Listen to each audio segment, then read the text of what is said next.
from UC Irvine. So Jennifer is going to talk about uniformly super McDuff II1 probably factors. Yeah. Yeah. Type 2-1. Thank you, and thanks for accepting my talk in this seminar. Thank you all for being here. This is joint work with Isaac Goldbring, David Jekyll, and Srivatsav Kunawal Ali. And I'll just make this small caveat of the very limited number of math talks I've given. They've all been slide talks. This is my first chalk one. So wish me luck. We'll see how it goes. Okay, so I've been teaching, yeah, but that's different somehow. I don't know. It's easier to talk about calculus to students than anyway.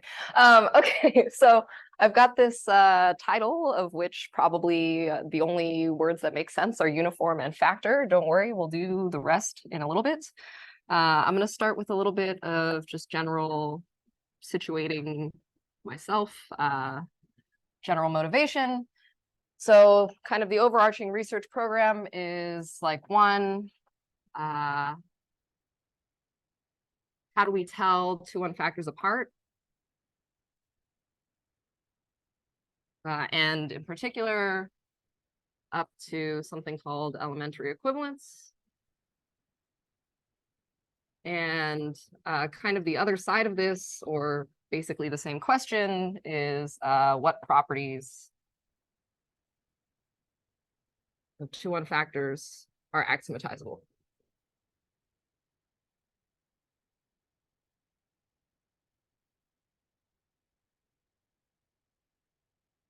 Okay, and this is something that this piece of work will fit into.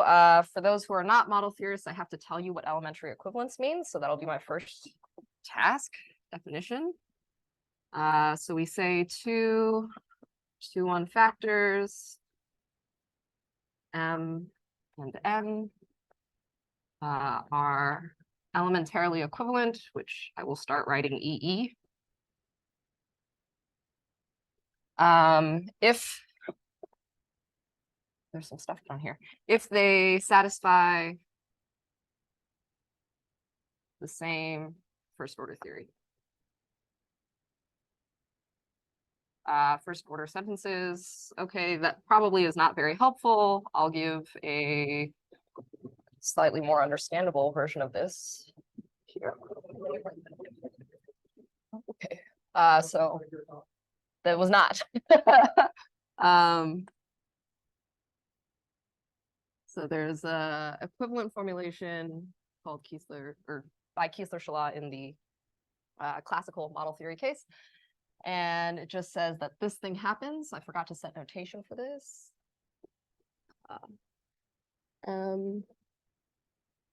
Elementarily equivalent to N. So M and N are elementarily equivalent if and only if. It's a weird arrow. M and N have isomorphic ultrapowers. Some ultra filtered.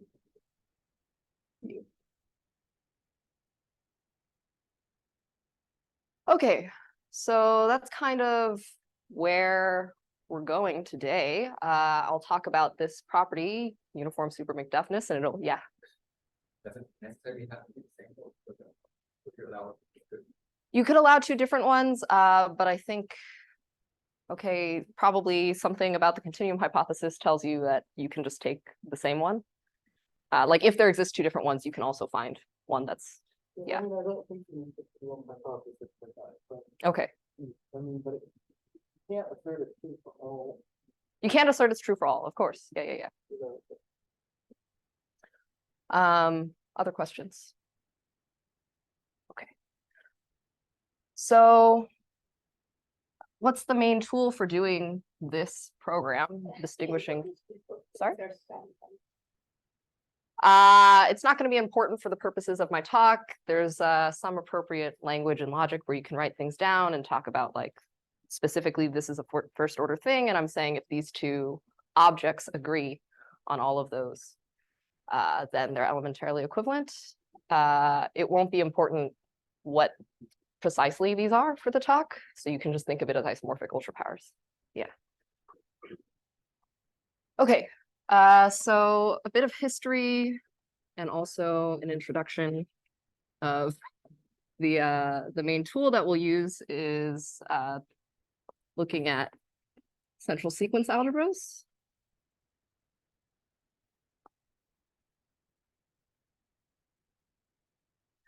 So this will be the relative commutant of M inside of an ultra power.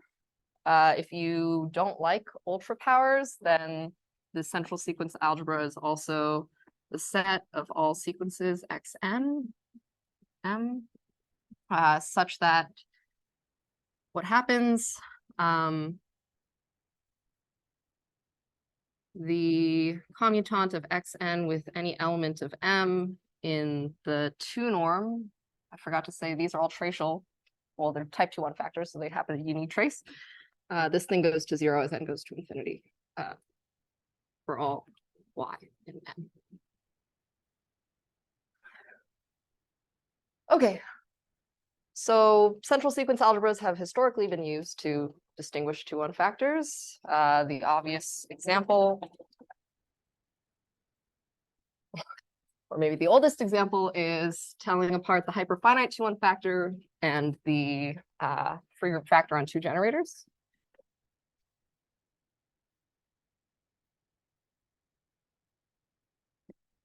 And of course, this is done with property gamma. So M has property gamma if this central sequence algebra is non-trivial. And a result of Murray and von Neumann in 43 uses property gamma to show that the hyperfinite II1 factor and the free group factor are non-isomorphic. This guy has gamma and this guy doesn't.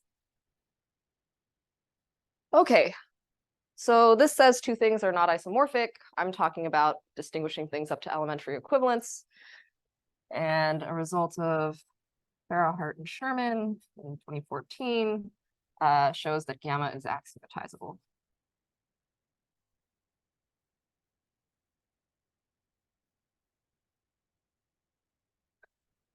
And so as a result, you get that these two things are not even elementarily equivalent. They don't have any isomorphic ultra powers even. And at first glance, okay, if my definition for gamma is this, it seems very hard to actually axiomatize because I cannot talk about infinite sequences of things in first order logic. And so they use a finitary reformulation of gamma, which is the following. Gamma is equivalent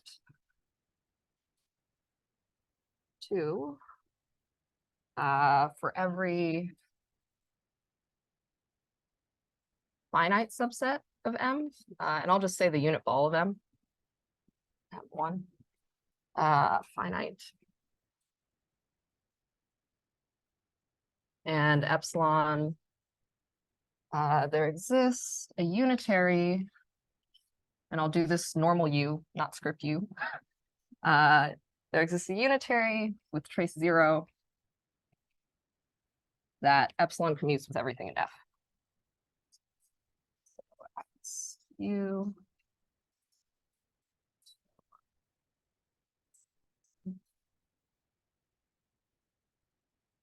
So you kind of leverage this finitary reformulation of something about the central sequence algebra to write down a whole bunch of sentences that says you can do this thing. And I mention this because in a little bit, I'll do a very similar thing with super McDuffness, whatever that is. Okay. So this old example says we use the fact that the central sequence algebra is just non-trivial. But there's other options for what it can be, right? So start introducing this stuff. We say that a II1 factor M is McDuff if its central sequence algebra is non-abelian.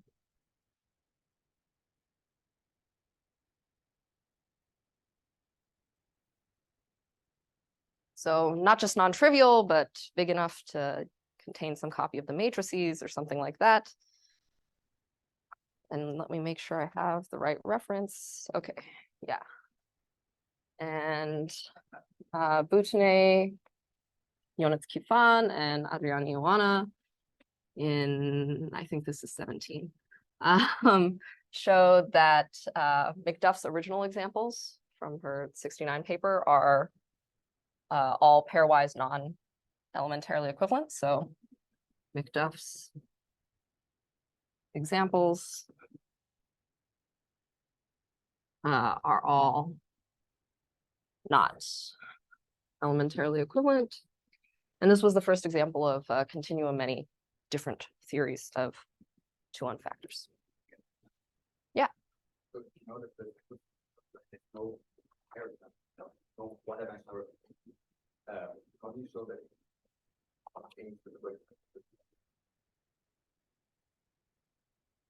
I don't. And it's not possible to have non-competitive but with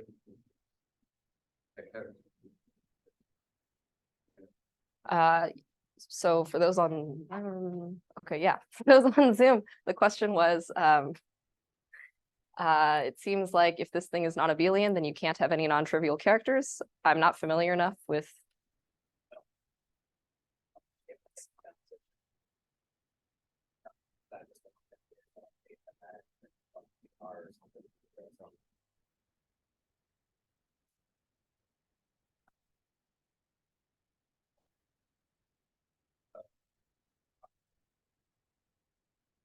Well, yeah, that's another example. So you have to use the fact that it's II1 factor. So the central piece about the property. Can't have a direct sum of an abelian thing.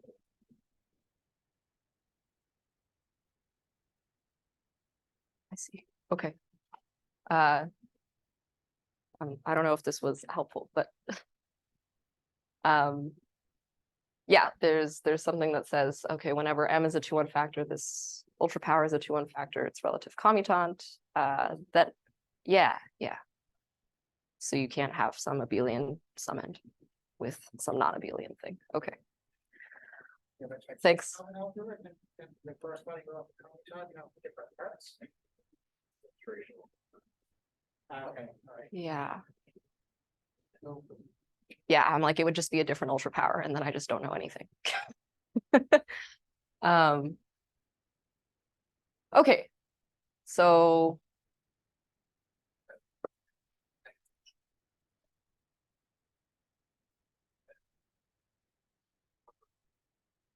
No, the commutant is not necessarily a II1 factor. You're saying M to the U. M to the U is a II1 factor. The relative commutant of M inside of M to the U is not necessarily a II1 I factor. mean, this is not, this is like non-trivial, and I don't actually know. So It's basically in McDuff's original paper. There's something. So Oh, okay. you have to. You do. There is something to show it, but it's the cases are that this thing is either trivial type 1-1 or type 2-1. That's what's really being shown. There's no finite. There's no mixed types. There's no finite type 1. It's not type 1. Thank you. All right. Great. So there's some study of McDuff things from this non-abelianness. We can split this into further subcases. And the subcase we'll be concerned about this definition we call M super McDuff. If this thing is not just non-abelian, it's big enough that it is a II1 factor.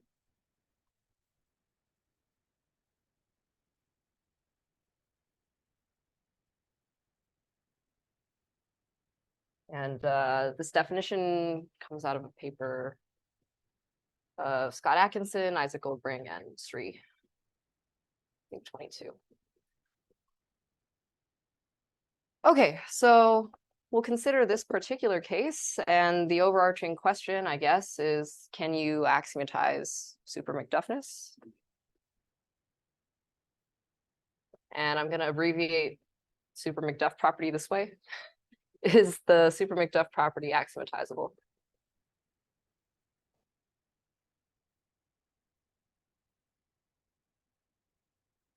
So this was the kind of motivating question for our actual work together.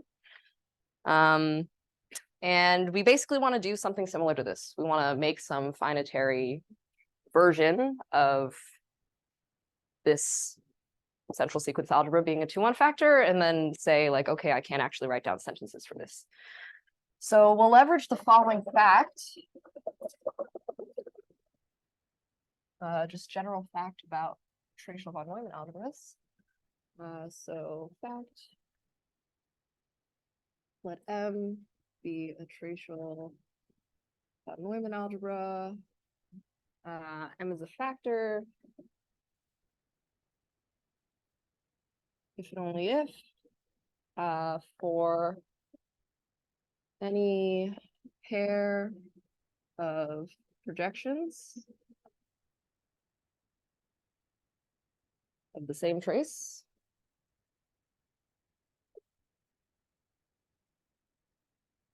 There exists a unitary which conjugates them. Before I write that, let me just set some notation for the rest of the talk. I don't know how good these colors will show up. Let's find out. Yeah. Yes. Yeah, I forgot to mention this. Regular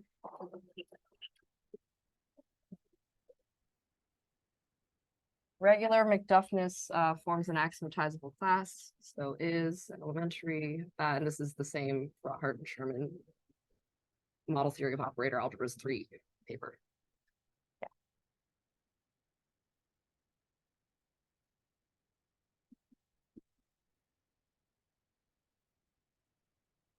I'm going to set some notation for pairs of projections of the same trace. I'm going to say that P and Q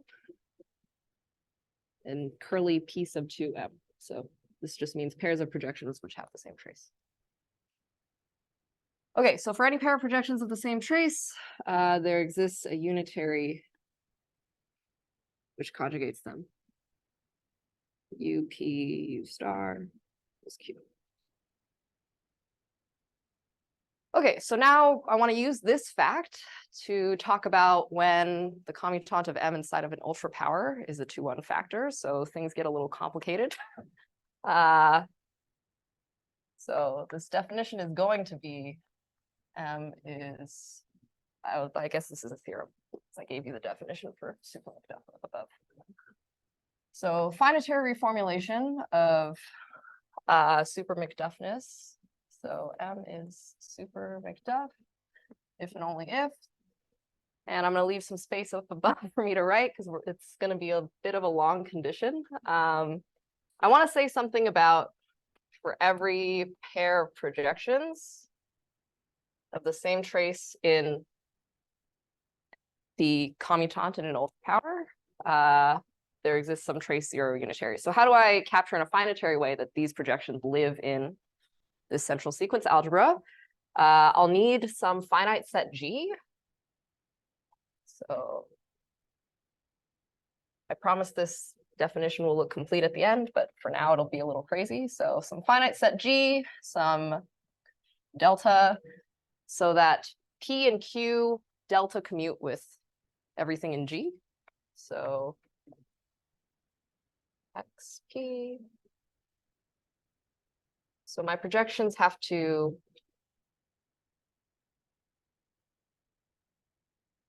be in the central sequence algebra, and in a finite way, I just say it almost commutes with everything in this finite set. And then I want the existence of some unitary that conjugates P to Q inside of the central sequence algebra and is also in the central sequence algebra. So this means I need another finite set.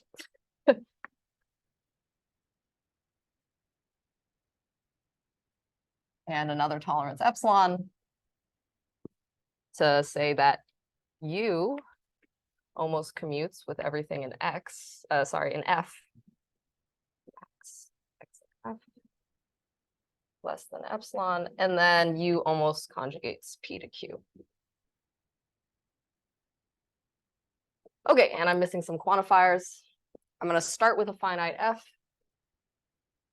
in the unit ball of M, some tolerance level epsilon. I want the existence of some G for this F that works for every pair of projections. So that's the condition. You realize now why I didn't just stand up here and write it all at once. Hopefully it makes sense how we got from here to here. So the question now is this property, I want to write down some first order things, some finitary version of super McDuff. Is this thing actually elementary, is the question.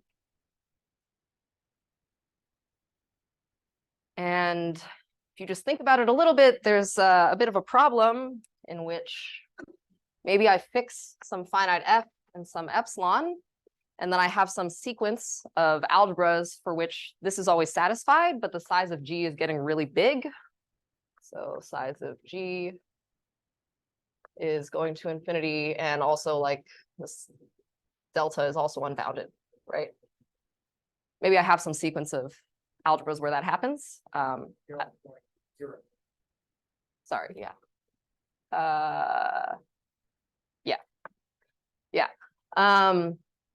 Maybe this happens and then I take their ultra product and then all of a sudden I can't find a G and a delta in the ultra product for this F and epsilon that satisfies the rest of this property. So as written, this finitary reformulation might not be closed under ultra products, and this is where the title of the talk comes in. We're going to make it uniform.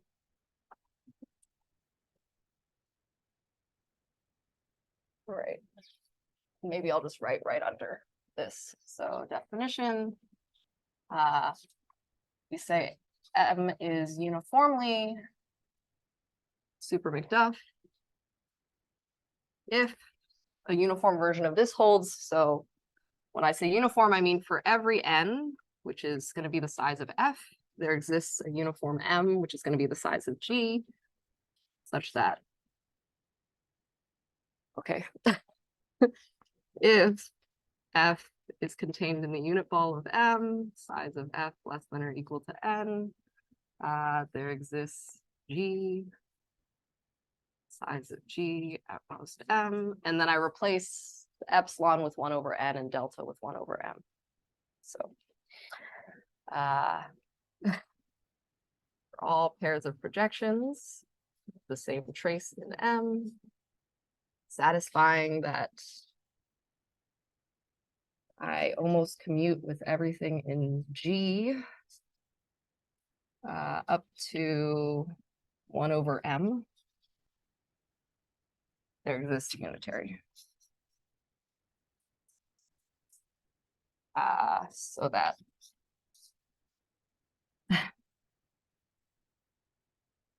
this and maximum over x and f of this commutator is less than 1 over n. Okay, sorry. But yeah, same condition. I'm now just imposing that if f has some fixed size and epsilon is fixed as 1 over n, then I have a uniform bound on the size of G and delta.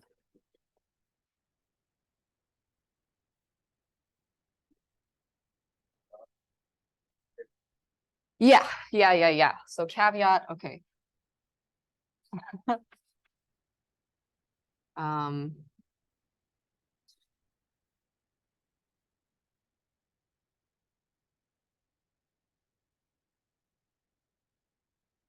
We only make this definition for McDuff II1 factors because if you take something that's gamma, its central sequence algebra is just constants or the complex numbers. And then it's very easy to just, for any pair of projections, choose U to be the identity.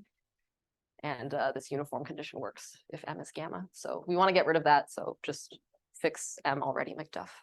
Thank you.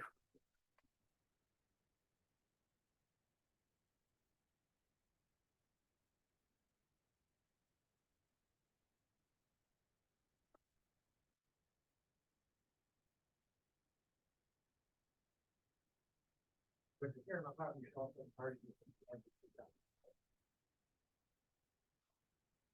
Yeah, yeah.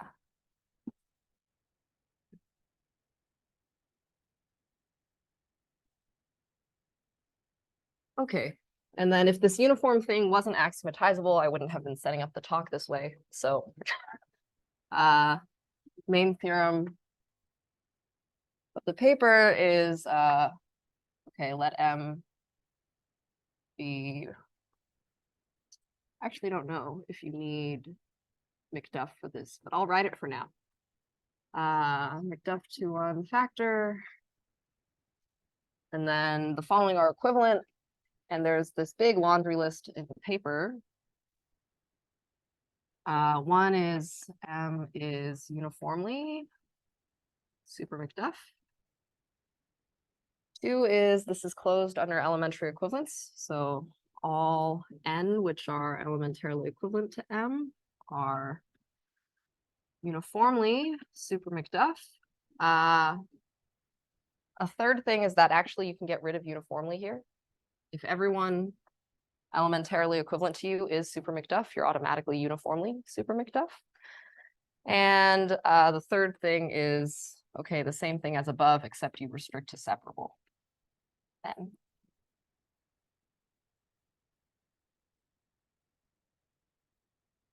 And then there's a fourth thing that says this is equivalent to something called the Brown property, which was studied by Scott Atkinson and Isaac Goldbring, but not that important for the talk, so I won't talk about it here. All right, so questions so far? Are there McDuff factors that are not super McDuff ones which are not uniform? Okay, but Yeah. super McDuff, right, is very mentioned. Super McDuff, not uniform, is super McDuff. Yeah, so that's open, and if I have time, I think I will. If I have time at the end, I'll say something about some stuff that we tried. So the question was, are there super McDuff things which are not uniformly super McDuff? The answer is we don't know. We suspect the answer is yes. There are some constructions we've tried, and I think I'll be able to talk about them. And if I had II1 factors, No, no. I mean, it has gamma, right? So certainly, sorry, it's I find that II1 factor is essentially because it's II1 factor. It's where the definition comes from. oh. I'm so sorry. Yeah. Yeah, one of the motivations, okay, this thing is equivalent. I have a weird roundabout way of thinking about this. This thing is equivalent to the Brown property. And everything elementarily equivalent to R has the Brown property.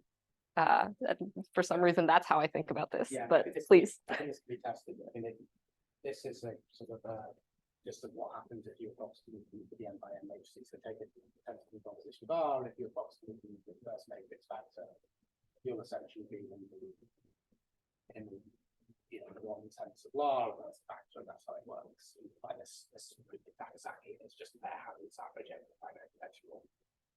So this you can prove with nothing. Okay. I think, I mean, David, but maybe the question I was getting to ask. I think it's true that every non-gamma factor tensor R should be super McDuff, is that right? That's the second half of the talk, yeah. Yeah.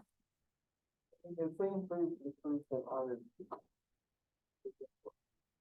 Okay. Yeah. You're right. Okay. Well,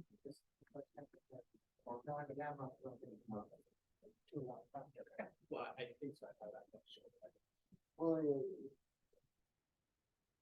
Yeah. So this question brings me to the next thing, which is strongly McDuff things are uniformly super McDuff. So this where N is full meaning non-gamma is uniformly super McDuff.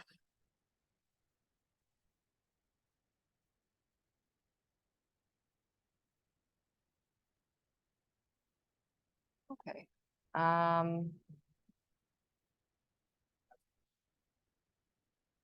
Sorry? Oh, yeah. Example.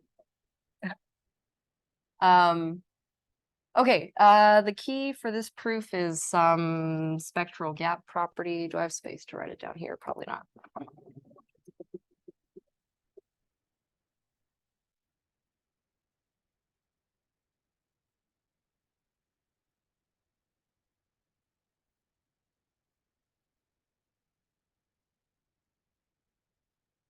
All right. So the key for showing this example is the following definition.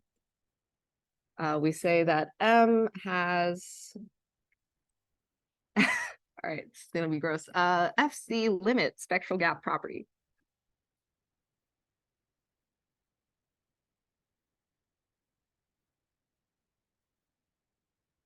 Which I will now write as FCLSGP. Okay, if following thing happens, there exists some uniform S satisfying for all finite F and M. There exists some von Neumann subalgebra A,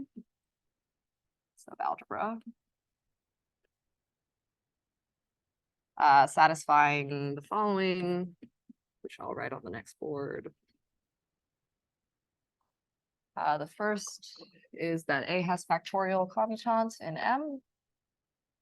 That's what the FC stands for, factorial commutant.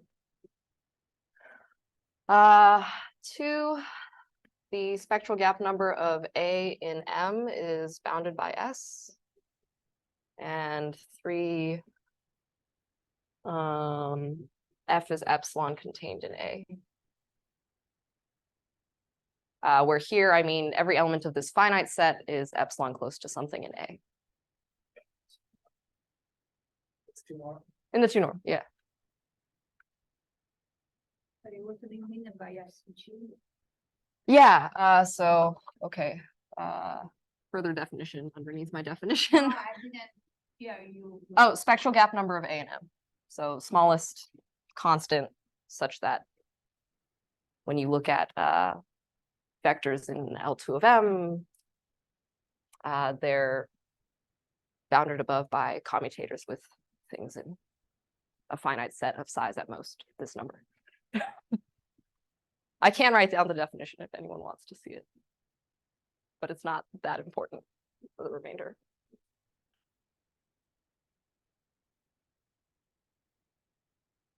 Okay, so great, we defined this gross property, and then we just have to leverage a couple of facts and we'll get that this is a uniformly super McDuff thing. Before I forget, I should mention a bit of history, I suppose, so that I can properly attribute people. I've forgotten the authors.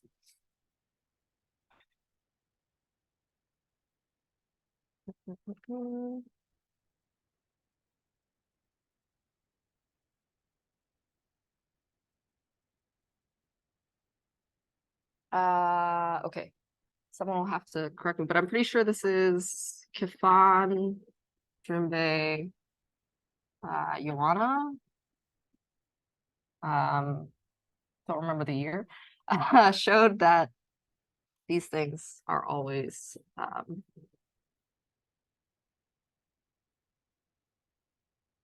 super McDuff. I guess I should say is, since it's one thing. Okay, so this was kind of in the direction of we were hoping to see if this thing is or isn't uniformly super McDuff. And it turns out it is. Unfortunate for us. Okay.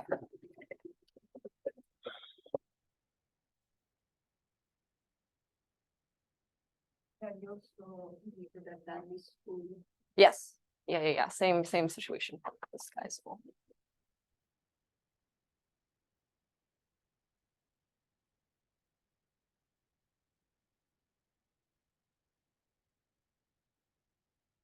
All right, so I'm gonna try to leverage this spectral gap property along with some uniform bound on the spectral gap numbers for the n by n matrices. And for this, we use the following fact of Hastings and pointed out to us by Adrian. So this is kind of a weird citation. It's Hastings' result. We didn't know about it until Adrian told us. So, okay, so there's this fact, and it's really just a quantitative bound on the value of the second largest eigenvalue for some quantity. Again, not very important, so I won't write it down. Basically, the only thing that's important that comes out of it is that the supremum of these spectral gap numbers for k by k matrices is bounded and actually, like, you can write down some number here that just depends on a d that comes from this result of Hastings. Okay, outside of, What is the spectral gap?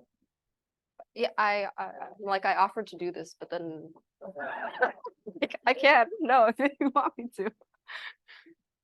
Yeah, I want to see it. Yeah, okay. It found the number of things that you use for spectral gap and over the size. Yeah. So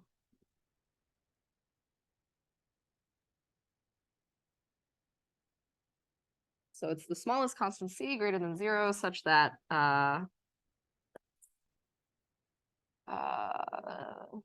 there exists some f subset of A. Sorry, I'm totally losing track of things.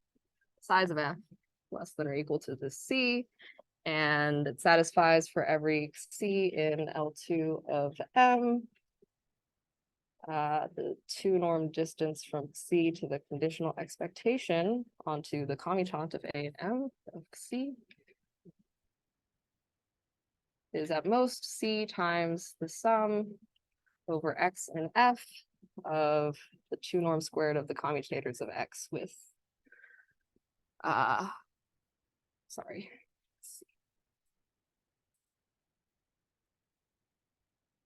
Yeah, smallest C so that this happens.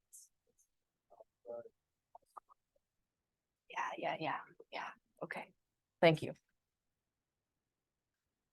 Inside of itself.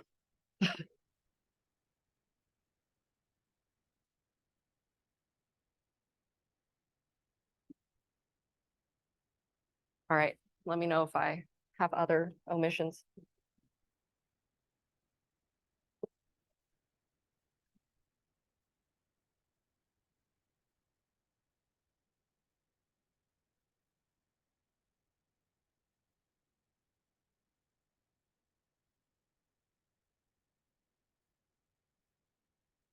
There's no control over the norms to affect the same. No. Oh, sorry, this says a 1. They're in the unit ball of A. Yeah.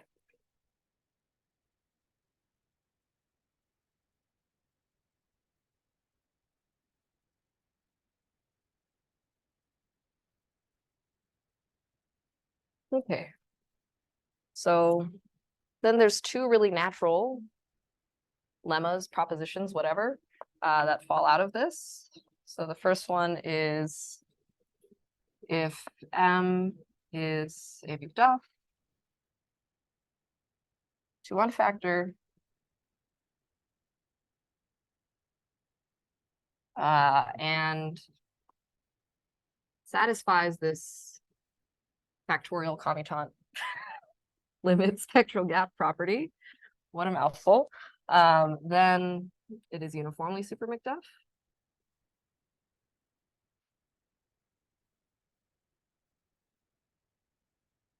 Okay, and okay, the obvious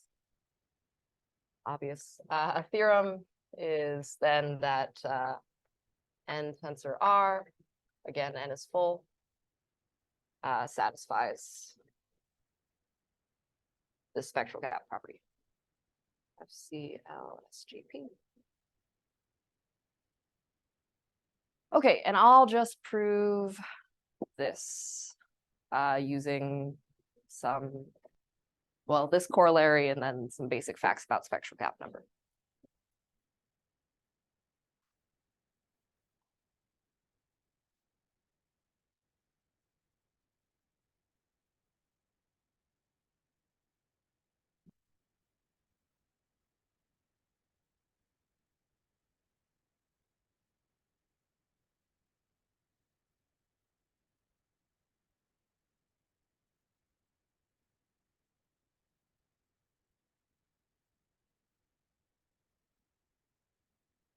Okay, so proof sketch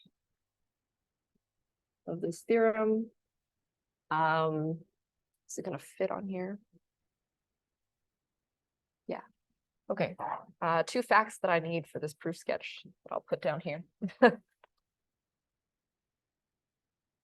So these are lemmas in the paper, but I actually think they're kind of known to people. David can correct me about this. I don't really know. The first one is that the spectral gap of some full thing inside of, so here M is full and N is any tracial von Neumann algebra.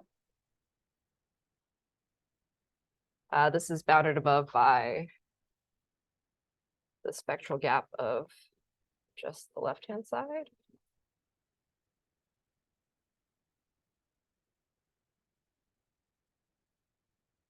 Sorry, I've gotten this wrong.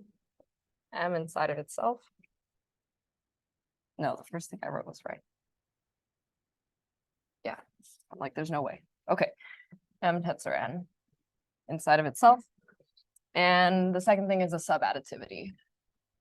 G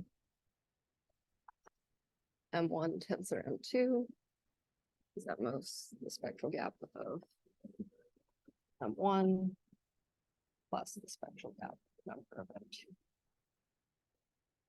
And these are both required to be full. Anytime I write SG with nothing after, it just means inside of itself. All right, so I want to show that I can find some S that does all of this stuff. So first thing to do is just set up what S is. I already told you that the spectral gap number of matrices is uniformly bounded, and N being full means that it also has bounded spectral gap number. So set S to be SG of N plus whatever this soup is.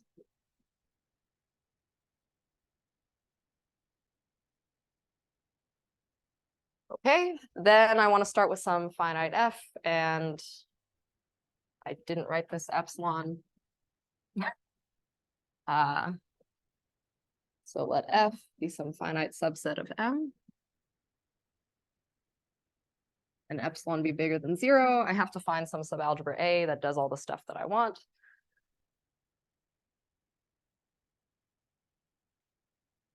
Okay, but I'm looking inside of N tensor R, and F is some finite set.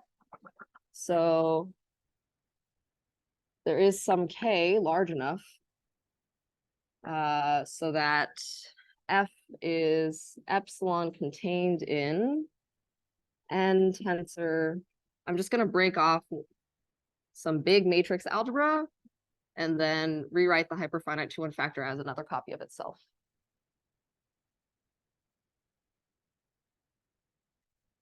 And then my A is going to be N tensor this particular MK, K by K matrix algebra, and then nothing left over in this part. So this is contained in M tensor R. So all I've done is I've just rewritten, oh, this is an N. I've just rewritten my N tensor R. I've just like pulled out a big matrix algebra so that F is epsilon contained in there. This thing has factorial relative commutant. So 1 is satisfied, 3 is satisfied. I just have to check the spectral gap is bounded. But this is going to work because of this corollary of Hastings' result. So A prime intersect M is a factor. Check. This is true. Check. Okay. And then the spectral gap of A inside of N tensor R. A looks like this. I can just absorb the copy of the complex numbers. And then I'll leverage this first result. So this is at most spectral gap number of N tensor the K by K matrices inside of itself. And then I'll leverage subadditivity.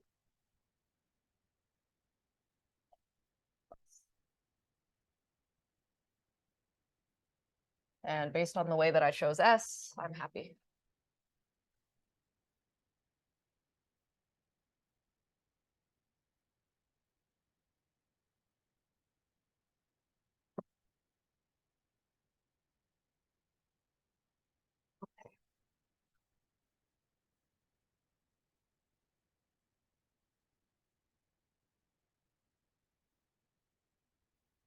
So this was one example. Another example, which is much more model theoretic in nature, which I won't have time to get to, is something called the infinitely generics. So if you're familiar with model theory, this is a big class of existentially closed II1 factors. It's embedding universal, meaning every separable II1 factor embeds into something that's infinitely generic. And it's model complete, meaning any maps between infinitely generic things is elementary. So we can also prove that thing is, that entire class is uniformly super McDuff. And it also utilizes a little bit of the spectral gap machinery and something called uniform local property T. In the interest of time, I won't talk about it. I'll leave off with a remark related to this question about trying to find things which are super McDuff, but not uniformly. So remark / corollary, I don't know. If you go through the proof of this theorem, you'll realize all I really need is like some set of algebras for which I have a uniform bound on the spectral gap numbers. So I get if Mn is a sequence of full factors with uniform bound on I keep forgetting to write SG. The uniform bound on the spectral gap numbers of their tensor ends, finite number of them.